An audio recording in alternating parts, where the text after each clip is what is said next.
E gravando! Sejam bem-vindos a mais uma aula de Educação Física, sexto ano B. Hoje a gente vai falar sobre a origem do basquetebol, a história, o processo histórico do handebol e outras coisinhas mais por esse caminho de hoje, tá bom? Vamos lá então, vamos começar já a compartilhar a nossa tela. Sexto ano B. Você que não está participando, fique atento. Estou marcando aqui quem está participando, ou seja, se precisar, presença só para Ramara, falta geral, hein? Fiquem atentos aí, vocês não estão vindo assistir a aula, hein? Vamos lá, é impossível. Então, um aluno só do sexto B? Tá de brincadeira. Bom, vamos lá, então, a história do basquete. Aqui na imagem inicial aí são, na minha opinião, os dois maiores jogadores de basquetebol que eu vi jogar, né? Eu tive a possibilidade de ver na TV, né? Claro, né? Jogar, e eles eram fantásticos. Michael Jordan, o maior de todos os tempos, né? E o Magic Johnson, que foi o maior na sua época, né? O Jordan está em vermelho, em amarelo, o Magic Johnson. Quem criou o basquetebol? Quem criou o basquetebol foi o professor de educação física James Naismith, em 1891. Olha aí que loucura, né? Em 1891, nós temos já 130 anos da história do basquetebol. O James tinha exatamente 30 anos quando ele criou o basquetebol. Claro que não é. Aí ele está mais velho, né? Aí é tempos depois. E nessa época ele trabalhava na Associação Cristã de Moços, lá da cidade de Springfield, Massachusetts, nos Estados Unidos, que é a região norte-americana. Então, por que acaba surgindo o basquete? Que era para fazer um jogo coletivo, um esporte coletivo, para atrair mais jovens. E foi incumbido para o professor, então, cria um esporte aí que não seja tão agressivo quanto o futebol americano.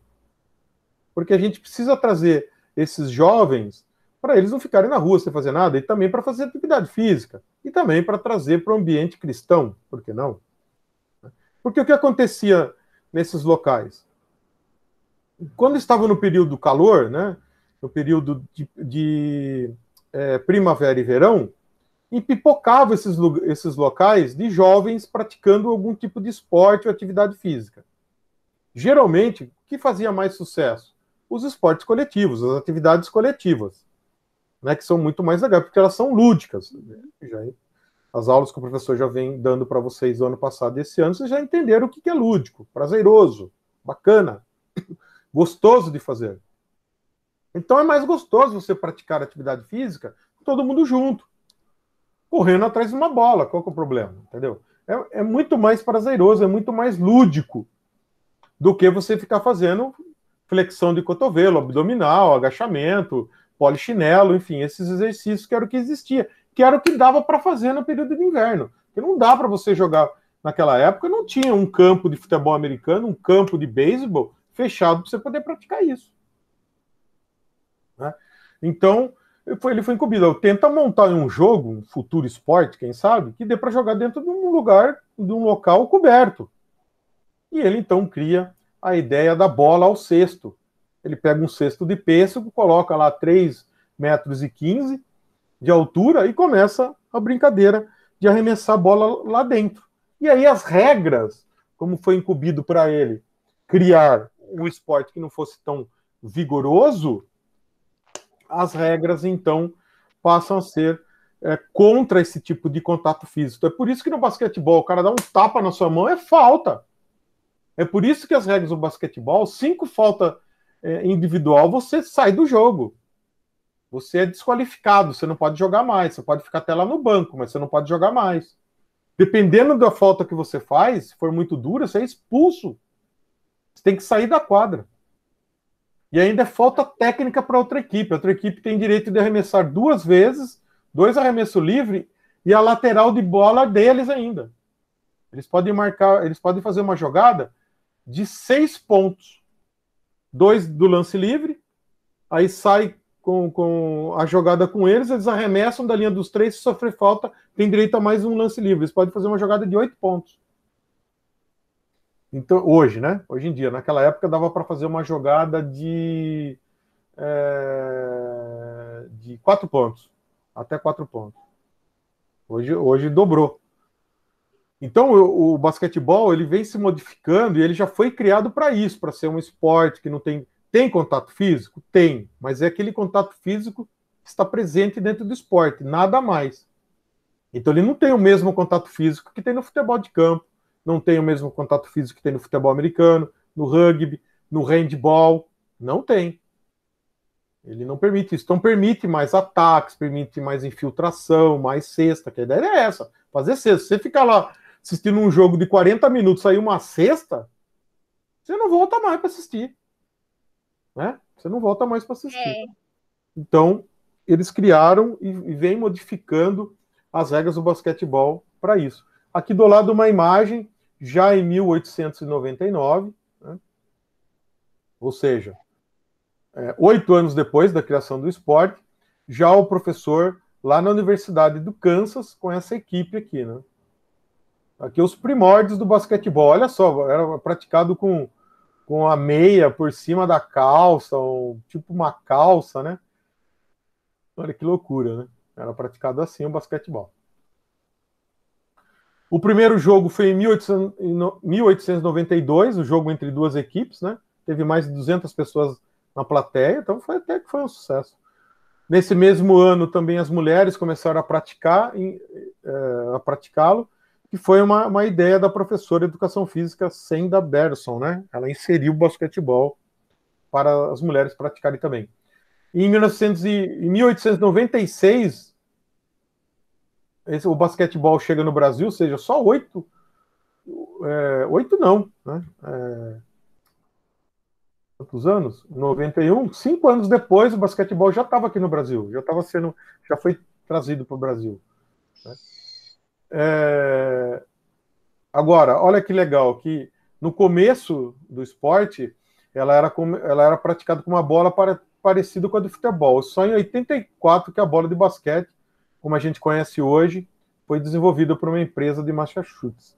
Então a bola, ela era assim antigamente, ó. Nossa, era diferente. É diferente. Então ela não quicava direito, não dava para você driblar, né? Era pesada, era difícil. Depois a bola foi se transformando até chegar na bola como a gente conhece hoje, que permite esse jogo mais dinâmico, né? Permite um jogo mais dinâmico. Outra coisa que mudou nas regras também, lá no começo, por exemplo, não existia a tabela no basquetebol. Era um cesto, né? Que, como eu falei, o professor James lá, ele pegou um cesto de pêssego e falou, vamos arremessar a bola nesse cesto. Então, tinha fundo o cesto ainda. Então, toda hora que acontecia uma cesta que a bola ficava, e a bola tinha que ficar lá dentro. Se a bola saísse, não valia. Eles tinham que subir numa escada, tirar a bola de dentro do cesto e começar o jogo de novo. Então, com o tempo, retiraram o fundo da cesta, aí já não tinha o fundo, aí com o tempo apareceu a tabela do basquetebol, que aí a bola não ia mais para fora quando você arremessava próximo à cesta. Então, tudo isso foi deixando o basquetebol mais dinâmico, mais bacana. E a bola também sofreram suas transformações. Tanto que lá no começo também, você podia driblar, você podia quicar a bola no chão. Mas qualquer coisinha que você carregasse a bola, pronto, já era carregar a bola, já era falta. Então hoje a regra é muito mais permissiva você na técnica de você driblar. Driblar é bater a bola no chão, quicar a bola no chão. Então hoje as pessoas carregam muito mais a bola que lá na década de 50, mas muito mais, década de 60, muito mais. Tá? Então o basquetebol ele vem se modernizando, ele vem deixando suas regras melhores, mais bacana, para ter mais público, para gerar mais dinheiro e para ser mais legal. Uhum. Então, como eu falei, o primeiro jogo foi em 1892, lá em Nova York, e olha só, o jogo terminou 1-0. 1-0. Se eu continuasse desse jeito, o esporte não ia fazer tanto sucesso. Né? Em 1950, como a gente já falou, a bola passa a ser de marrom, passa a ser laranja, né? E em 1936, o basquetebol se origina. Como é que fala? O basquetebol vai para as Olimpíadas pela primeira vez, Olimpíadas de Berlim, né? E o torneio feminino de basquetebol para as Olimpíadas só acontece em 1976. Então, você já vê aí como que as mulheres têm que lutar todo dia para conquistar seu espaço, né, no esporte também. A equipe americana é a maior papatudo das Olimpíadas e do Campeonato Mundial. É a maior equipe que nós temos no mundo. Aqui, para vocês terem uma ideia, aqui estão os primeiros Jogos Olímpicos que aconteceu no basquetebol, que foi lá na Alemanha, em Berlim, em 1936, né? Alguns anos antes da Segunda Guerra Mundial. E os alemães não faziam ideia do que era basquetebol, não sabiam como que tinha que fazer. Então eles adaptaram uma quadra de tênis, uma quadra de saibro. O saibro é feito com aquele material de tijolo moído, tijolo vermelho. Então, para jogar tênis é legal, porque você escorrega. Então, para você fazer um lance do tênis, é legal. Mas para o basquetebol não é legal escorregar. Porque quando escorrega, se você escorregar na quadra, você andou. Você andou. Então, não é legal. Então, era difícil você frear. E a bola também que foi utilizada nesses jogos, 1936, foi uma bola também que era difícil deles conseguirem girar a bola. Então, era difícil de fazer o arremesso. Tanto que o jogo final entre Estados Unidos e Canadá terminou 19 para os Estados Unidos e 8 para o Canadá. O jogo da final choveu no dia anterior e foi feito no barro, que nem esse jogo aqui, que eu não sei quem é que tá, mas é dessa época, é desse campeonato. Olha a galera embaixo da chuva assistindo. Você acha, né? Se o esporte surgiu para não ser feito ao ar livre, para poder ir para a quadra, a Alemanha, olha como que era a organização das Olimpíadas naquela época, né? Também não era tão profissional como é hoje, o mega evento esportivo, né? Tanto que a gente, em plena pandemia, os caras querem que aconteça as Olimpíadas lá no Japão. Um absurdo, né? Tinha que adiar, não tem, pronto, acabou. Não tem que colocar as vidas das pessoas em risco.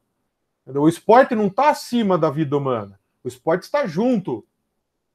É que nem aqui no Brasil, vai ter Copa América morrendo 2.000 pessoas por dia. É um absurdo, Copa América de futebol.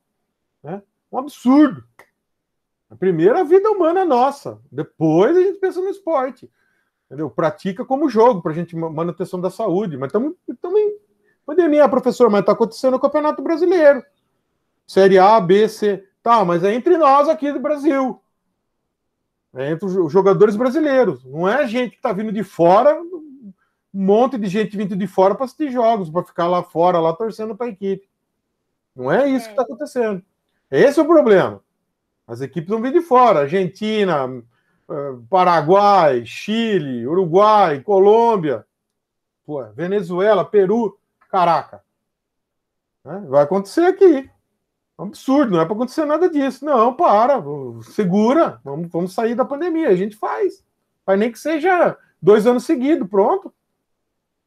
Mas não querem fazer. Querem fazer de qualquer forma. Porque hoje em dia tem muito dinheiro nisso, né? A NBA surge em 1946, né? Até então ela se chamava BAA, então é a National Basketball Association, né? E ela começou até legal, mas ela não é nada comparado com o que ela é hoje. Tá? Não é nada comparado com o que ela é hoje. Ela se transformou com o passar do tempo, demorou décadas para ela se tornar poderosa. Né? Mesmo com toda a organização esportiva que tem nos Estados Unidos, que é diferente da nossa organização esportiva. A organização esportiva norte-americana é feita como base, a base dos atletas americanos de todos os esportes. Todos. É feito na escola. É feito no fundamental, é feito no ensino médio, que lá chama high school, e é feito na universidade. Lá não é feito em clube. Lá não tem o Clube São Paulo dos Estados Unidos, o Clube Corinthians dos Estados Unidos, que é ele que cuida lá da iniciação dos esportes. Não tem, lá é na escola, cara. Lá é na escola que é feito. Né? Recebe verbas federais, verbas públicas, para você ter uma grande equipe na sua escola. Entendeu? Então lá é interessante, lá eles investem né, no aluno, que é onde ele está, né? A maioria das crianças está onde? Está na escola, né, meu? Então, mesmo tendo essa organização antiga lá, enquanto no Brasil nossa organização foi feita em clube, que foi legal durante um tempo, foi legal, a gente teve boas participações, a gente estava crescendo no esporte, só que os clubes morreram. Os clubes morreram, né? Deixa eu desligar aqui o meu... Senão fica me atrapalhando. Vamos voltar. Então, o esporte no Brasil ele foi feito no clube. Então, você queria ser um bom jogador de basquete, você ia para a escolinha do clube tal. Eu não estou falando só do Clube Corinthians, do Clube São Paulo, Flamengo, Palmeiras, Santos, não é isso. É clubes pequenos que tem em todas as cidades. Aí mesmo em Campo Limpo, a gente tinha o Nacional e o Internacional. O Nacional não existe mais. E o Internacional, tá aí as mínguas. Entendeu? Porque as pessoas não querem mais ser sócia do clube, então não tem mais investimento no clube. E também não tem investimento no esporte e na escola. Vai esperar o quê do Brasil Olímpico? É um ou outro que ganha medalha de ouro durante uns tempos, depois some, porque não tem investimento, não tem ideia. Né? Então é isso. E continua no Brasil assim. Enquanto o esporte no Brasil não entrar um ministro do esporte lá e que tenha vontade de fazer isso, isso a gente tem que esperar mais uns 50 anos ainda para ver mesmo a gente se tornar uma potência olímpica, porque antes da gente ser uma potência olímpica, os nossos esportes aqui no Brasil tem que gerar dinheiro, tem que ter audiência, todo mundo assistindo, tem que passar na TV, e para isso você tem que ter muitos anos de organização, que é o que falta. Não preciso falar que no Brasil, né, é o campeão da desorganização, né? Então, por isso que a gente sofre. Mas então a NBA perceberam que ela poderia ser, sim, um grande campeonato, porque eles tinham os melhores jogadores no mundo, tinham o melhor campeonato do mundo, é eles que mandam, entre aspas, no basquetebol, principalmente naquela época. Então, eles foram, a NBA também, junto com o esporte, junto com as regras, eles foram também se modificando, né? Evoluindo. Então, veja, que até meados, até vou mudar essa... Aqui, ó. Em meados dos anos 50. Ó. 1950, melhor colocar. Então, em meados dos anos 1950, alguns anos, por volta de quase 10 anos depois que a NBA foi criada, os jogos começaram a se tornar chatos, monótonos, porque saía pouco, tinha poucas cestas, porque estavam arremessando pouco. Por quê? Porque não tinha um limite para você arremessar. Então, a outra equipe estava ganhando de 5-0, ficava cozinhando o galo, ficava tocando a bola. Né? Então, a outra equipe acabava fazendo muita falta. Para quê? Para ganhar a posse de bola. Então, fazia falta de propósito. E aí começou a ter muitos problemas. Né? E aí, poucos pontos na partida e bastante arremesso livre. Aí, o que fizeram? Vamos criar um relógio, um tempo de ataque. O cara tem 24 segundos para arremessar. Se ele não arremessar, a bola passa a ser da outra equipe.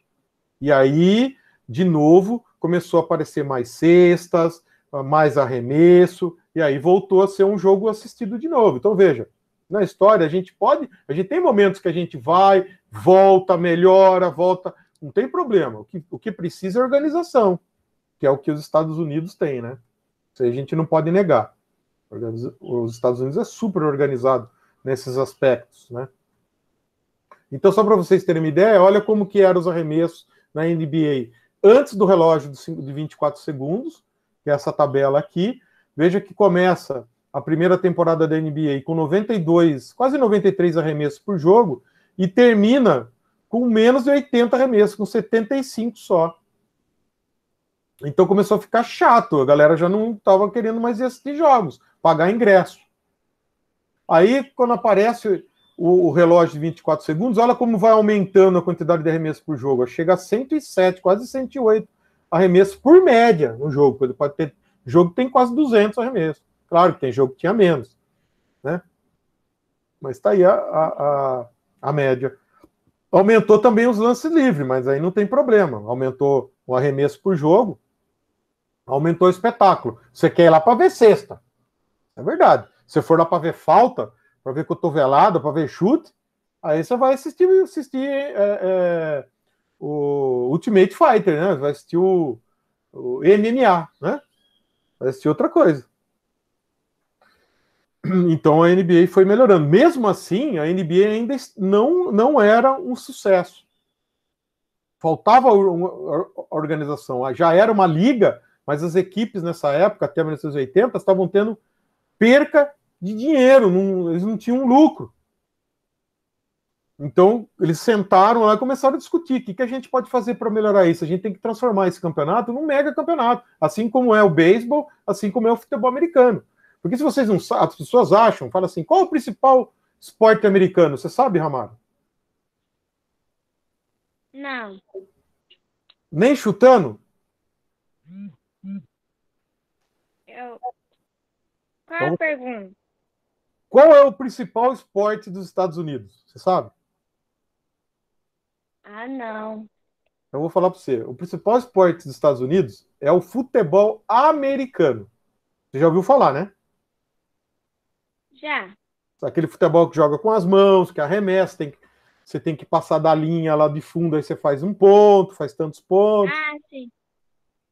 Esse é o principal jogo, principal esporte dos Estados Unidos. Sabe qual é o segundo? Não. Beisebol. Sabe o que é beisebol, né? Sei. Beleza. Que usa. Você arremessa, tem um outro lá que é o rebatedor, você corre em torno do campo, faz ponto. Beleza. O basquetebol é o terceiro esporte mais importante nos Estados Unidos. É o terceiro. E mesmo assim, olha o campeonato que eles montam. Tanto que eu falo NBA, você já ouviu falar da NBA, né? Não. Não! Nunca ouviu falar do basquetebol, do campeonato basquetebol dos Estados Unidos? Não. Então você precisa dar uma pesquisada aí no YouTube, né? Porque é o maior campeonato do mundo de basquetebol, né? É o maior campeonato de equipes. Né? Lembrando que lá não é que nem no Brasil, lá não é clube. Eu acabei de falar, lá é uma equipe. Então é uma liga. Então não interessa se você é o primeiro, se você é campeão último, você não vai cair para a segunda divisão, porque lá não tem segunda divisão. Então mantém as equipes, todas as equipes fortes, né? Diferente do Brasil aqui.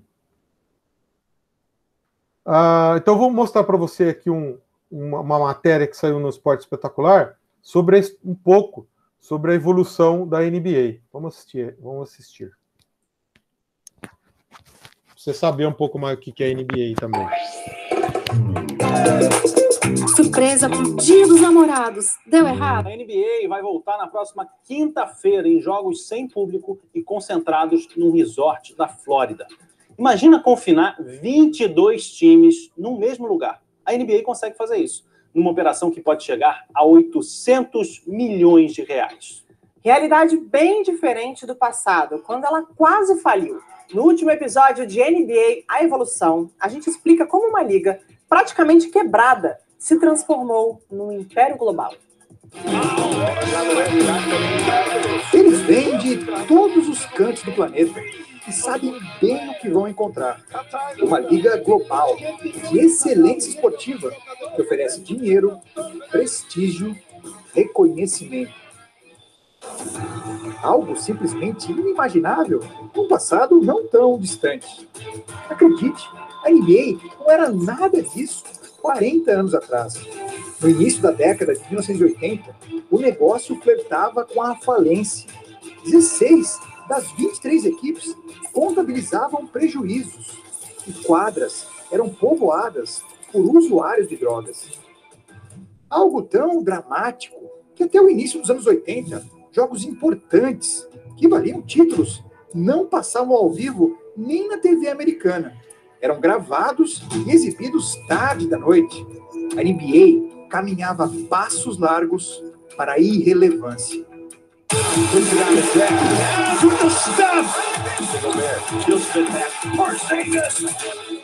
É pouco tempo para tanta transformação.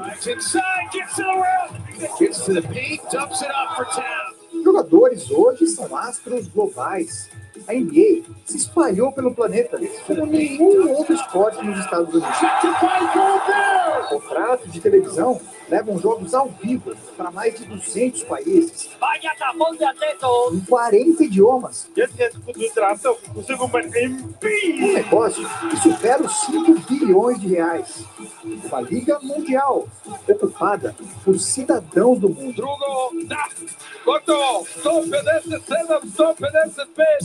Veja, por exemplo, a trajetória do atleta que hoje ostenta o troféu de melhor jogador da NBA. Giannis Antetokounmpo nasceu na Grécia, filho de imigrantes nigerianos que procuravam uma vida melhor na Europa. Ainda garoto, trabalhou como vendedor ambulante para ajudar no sustento da casa e trouxe toda essa bagagem para dentro da quadra. Sou um jogador de elite porque estou sempre fazendo o meu melhor. Mesmo nas derrotas, tento me tornar um jogador mais completo.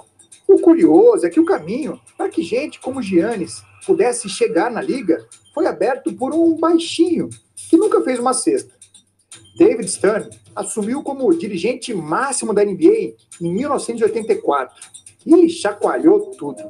Primeiro, criou um teste de drogas obrigatório para os jogadores. Impôs um teto salarial para as equipes, a fim de equilibrar as disputas. Em vez de promover os times, entregou o protagonismo para os atletas. Passou a vender a imagem deles. Magic Johnson, Larry Bird, Charles Barkley, Michael Jordan. A liga passou a ter rostos, histórias, rivalidades e um basquete de primeira linha como pano de fundo.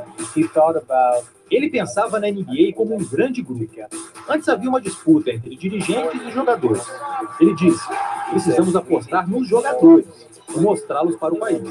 O cenário, assim, já era bem mais animador no início dos anos 90. E aí veio uma oportunidade de ouro, reunir todos os craques num único time. Com a derrubada da restrição para atletas profissionais nas Olimpíadas, a NBA se apressou em incentivar os astros para integrarem a seleção americana nos Jogos de Barcelona, em 1992. Pense que eram tempos sem as mídias sociais, ainda nos primórdios da internet. Os dirigentes enxergaram na enorme audiência olímpica uma chance de ampliar as fronteiras do basquete americano. Eu nem pestanejei, aceitei logo de cara.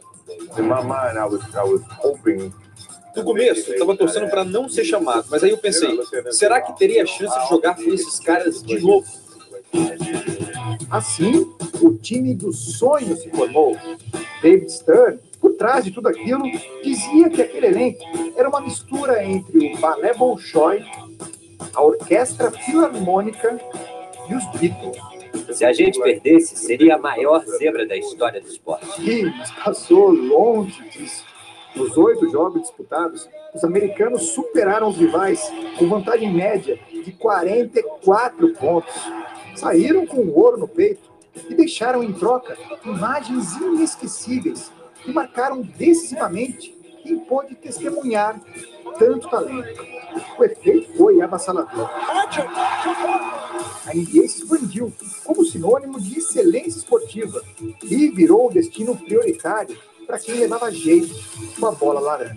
Nosso esporte se tornou global. Passamos a receber muita gente e descobrimos que existem talentos em todos os lugares do mundo. Havia 24 jogadores não americanos na liga 25 anos atrás. Agora, pelo 6º ano seguido, existem mais de 100 forasteiros povoando as equipes. Quem lidera a lista nessa temporada é o Dallas Mavericks, que abriga 7 dos 108 jogadores que nasceram fora do país. Trata-se de uma cidade que tem motivos de sobra para receber os estrangeiros de braços abertos. Já dá para perceber pelo nome da rua que dá acesso à arena dos jogos. É uma homenagem ao alemão Dirk Nowitzki, um fruto daquela geração que se encantou com o time dos sonhos. Ele chegou à NBA em 1998. Do alto de seus 2,16 metros, mostrava habilidade com a bola, uma mão calibrada para chutes de longa distância, algo raro para os grandalhões da época. Aos poucos, foi encontrando seu espaço. Quando eu cheguei, a liga estava se transformando para se tornar um jogo mais coletivo, que criou espaços para bons arremessadores. E para o meu estilo, isso foi perfeito. Como ele progrediu. Em 2007, acabou eleito o melhor jogador da NBA. A primeira vez que o título foi para as mãos de um europeu. E não parou aí. Em 2011, conduziu o Dallas à taça. Bom. Deu para entender um pouquinho a NBA? Não. Ó, deixa eu voltar aqui. Ele vai falar quantos bilhões, deixa eu ver. Jogos importantes eram gravados e exibidos tarde da noite. A NBA caminhava pelo prestígio, reconhecimento. Algo simplesmente inimaginável que todos os cantos do planeta que sabem bem o que vão encontrar. Uma liga global, excelência esportiva, que oferece dinheiro, prestígio, reconhecimento. Algo simplesmente inimaginável num passado não tão distante. Acredite, a NBA não era nada disso 40 anos atrás. No início da década de 1980, o negócio flertava com a falência e quadras eram povoadas, máticos, importantes, não noite. A NBA caminhava... Eu perdi aqui quantos bilhões, né? Você viu o quanto de dinheiro. É dinheiro que não acaba mais, né? É. Que eles tinham. Muita grana. Então, por isso que ele é considerado o maior campeonato. E eles pegaram algo que estava falindo, e aí o que o cara fez? Ele colocou o protagonismo total nos jogadores.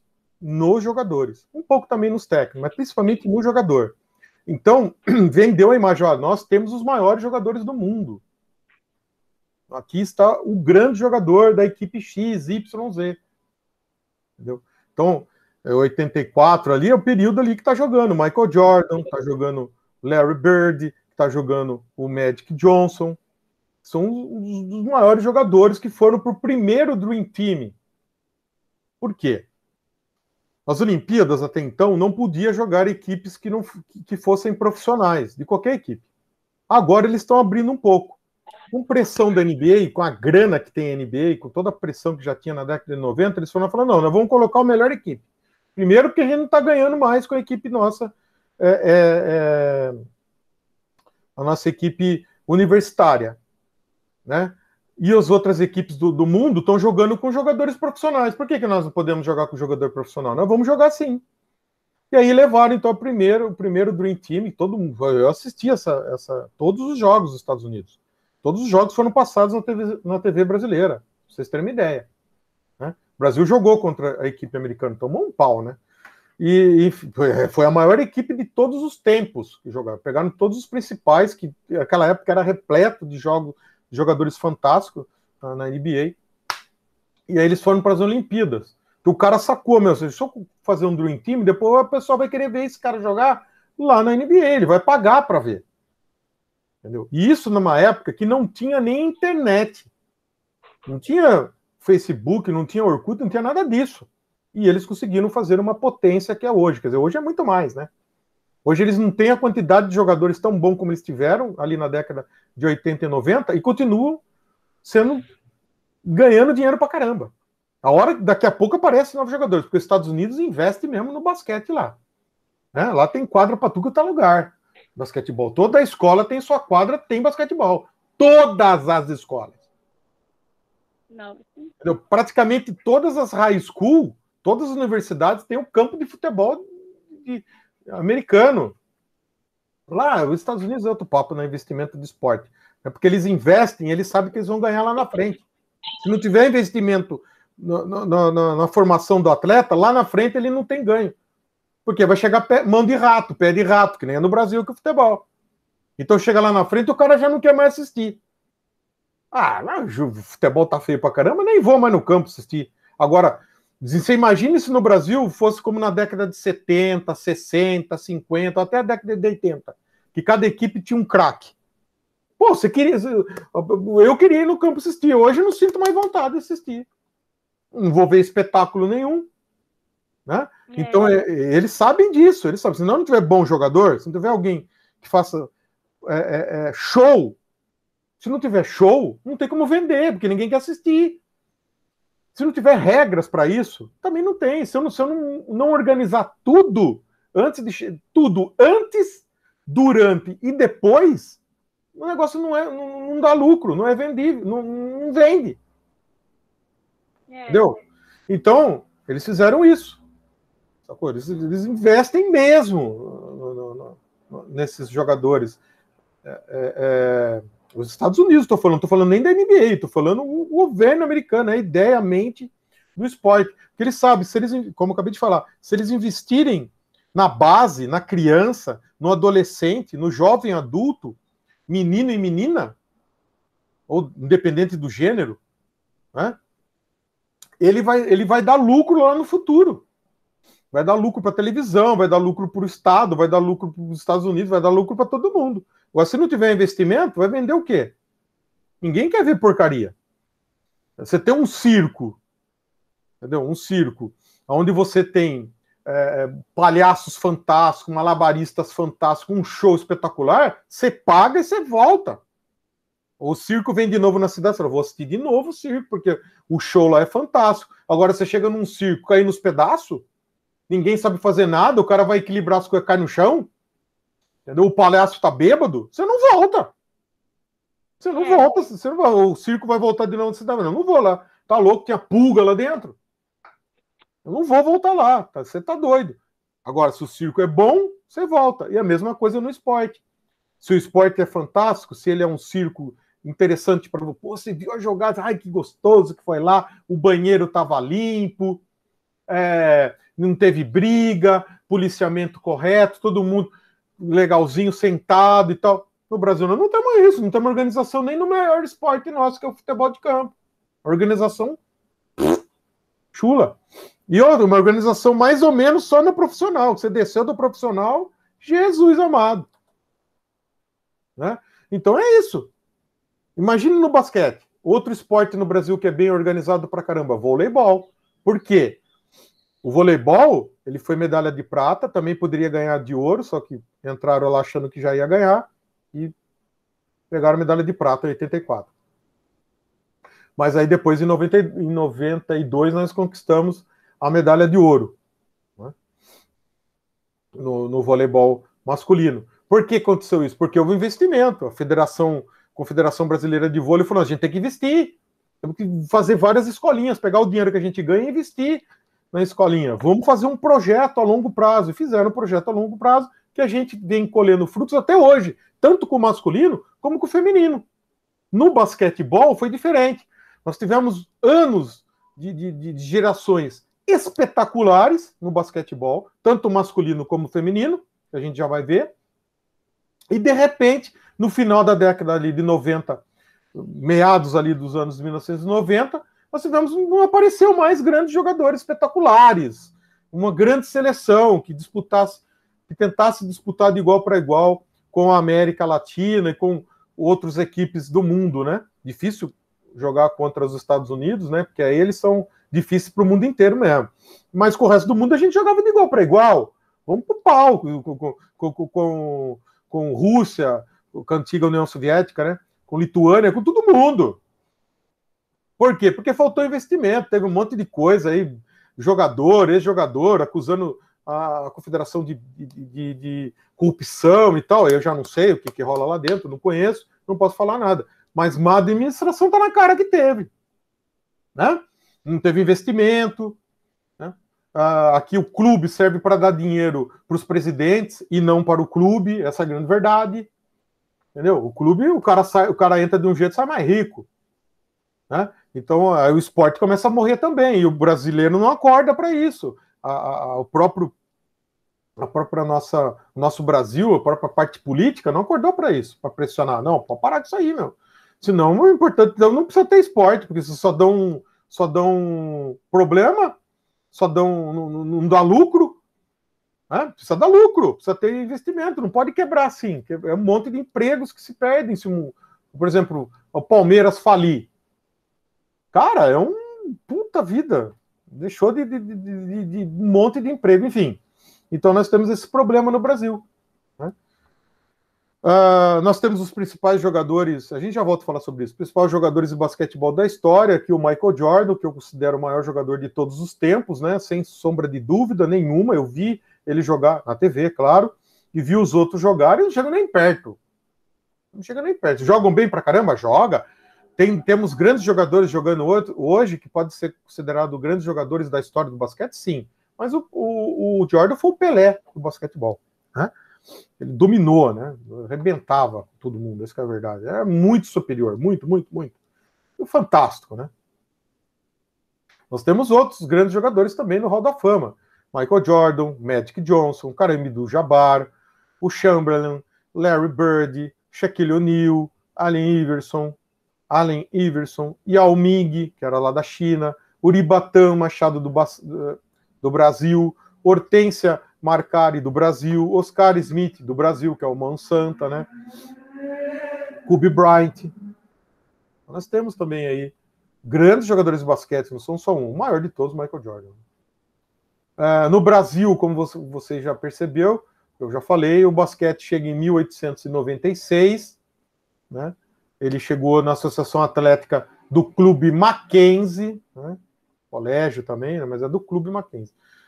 No Rio de Janeiro aconteceu o primeiro torneio, em 1912, e o América Futebol Clube, olha lá, clube de novo, ó. O clube foi o primeiro clube a colocar dentro das suas repartições o basquetebol como uma possibilidade de prática lá, né? Essa foto aqui é um jogo entre o Brasil e o Chile, em Helsinki, em 1952. Olha o uniforme, né? O shorts tinha um cinto. Tinha um cinto, olha que loucura, né? Né?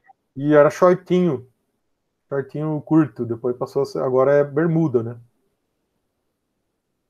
A Confederação Brasileira de Basquetebol, ela é escrita em inglês ainda, ela, basketball. Ela foi fundada em 1933, lá na cidade do Rio de Janeiro. A primeira vez que a seleção brasileira foi convocada foi em 1922, eu não achei a foto dela, e ela foi convocada para um torneio que a gente teve aqui entre o Brasil, Argentina e Uruguai, e o Brasil foi campeão. Essa primeira foto que eu tenho, né, de uma das primeiras seleções, é de 1934. Aqui são as conquistas, né? O Brasil é uma das seleções históricas de basquetebol do mundo, é a segunda mais forte da América Latina hoje, né? A Argentina está muito forte, né? É muito forte no basquete. Mas o Brasil já foi até principal aqui, né? Aqui são as conquistas. O ranking do Brasil na FIBA, na Federação Internacional de Basquetebol, ela é a 11ª. Então está bem abaixo, né? Mas é uma das grandes do mundo, né? Entre todos os países do mundo, a gente está em 11º. Então estamos indo, né? Jogos Olímpicos. A gente já foi 3 vezes medalha de bronze, que foi a melhor colocação nossa, em 48, 60, 64. Ouro. A gente teve no Campeonato Mundial só, em 59 e 63. Né? Então você vê que naquela época tinha mais investimento, porque os clubes no Brasil eram fortes nessa época. Mas agora o clube está morrendo. Então o basquetebol morre junto. Se não tiver uma retomada aí, complica. E fomos também campeões da Copa América em 84, 88, 2005, 2009. Tá?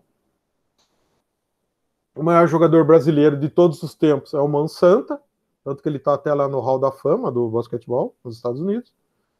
A maior conquista dele foi a medalha de ouro dos Jogos Pan-Americanos de 1987, em cima dos Estados Unidos, em Indianápolis, lá na casa deles. Ele só fez 46 pontos nesse jogo. Você tá louco, velho. Fez quase metade dos pontos. A seleção brasileira de basquetebol também teve seus dias de glória, fantástico.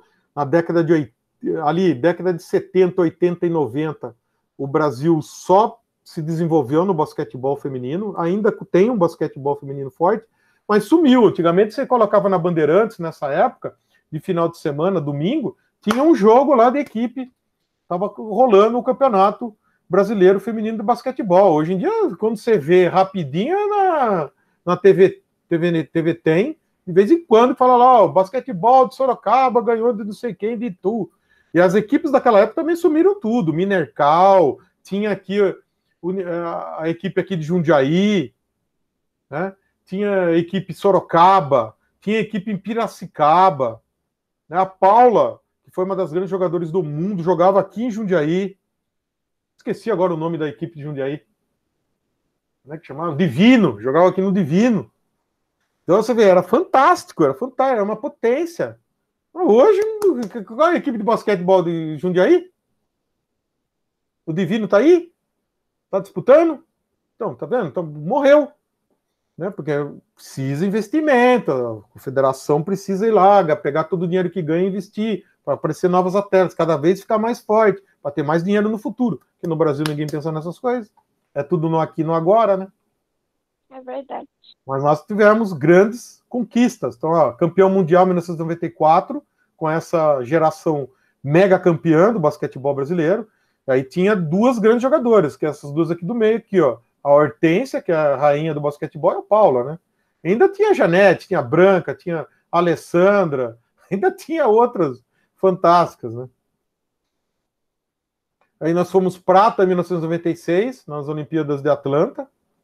Perdemos para a equipe dos Estados Unidos, mas perdemos para nós mesmos, porque dava para a gente ter ganho. A equipe brasileira entrou meio que satisfeita com a medalha de prata. A única jogadora que não estava satisfeita com a medalha de prata, porque essa daí ela brigava para ganhar até no paro ímpar, foi a Hortência. Essa é uma jogadora que eu não posso falar nada.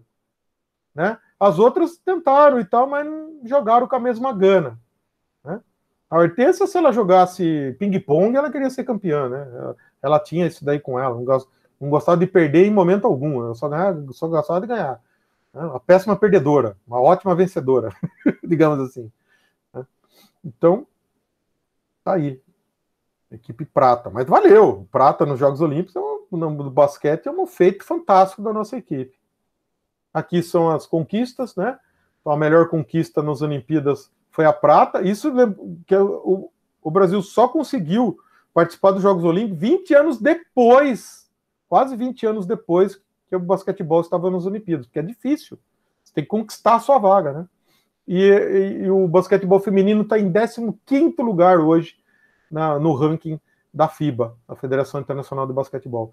Nós já conseguimos uma medalha de ouro, campeão mundial, em 1994. E a gente conseguiu várias medalhas de ouro, né, na Copa América, 97, 2001, 3, 9 e 11, né?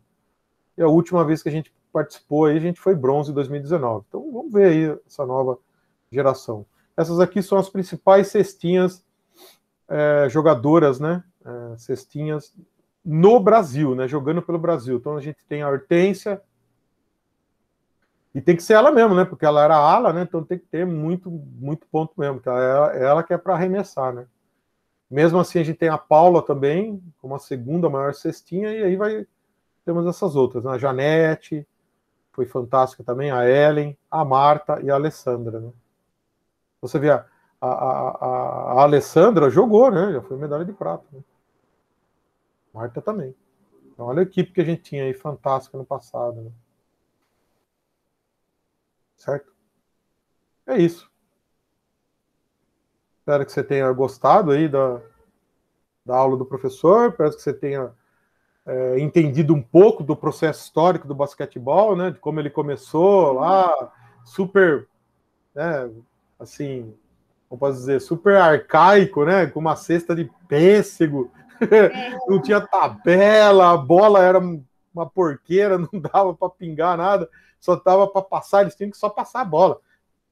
Não dava para quicar. Né? Passe de chão não existia. Você jogar a bola para quicar no chão e chegar no outro, não existia nessa época. Para chegar nesse mega esporte que nós temos hoje, que os Estados Unidos tem um mega campeonato. O outro campeonato muito conhecido também é o campeonato interclubes também da Europa, também é muito conhecido, também é muito forte, mas não chega nem perto da NBA, né? Não chega nem perto da NBA. Né? É isso. Gostou? Sim. Ah, então legal. Próxima aula, então, a gente vai falar sobre as regras básicas do basquetebol. Talvez a gente entre um pouco no fundamento, tá bom? Tá bom. Então, fechou. Fomos. Tá. Tchau, Ramara.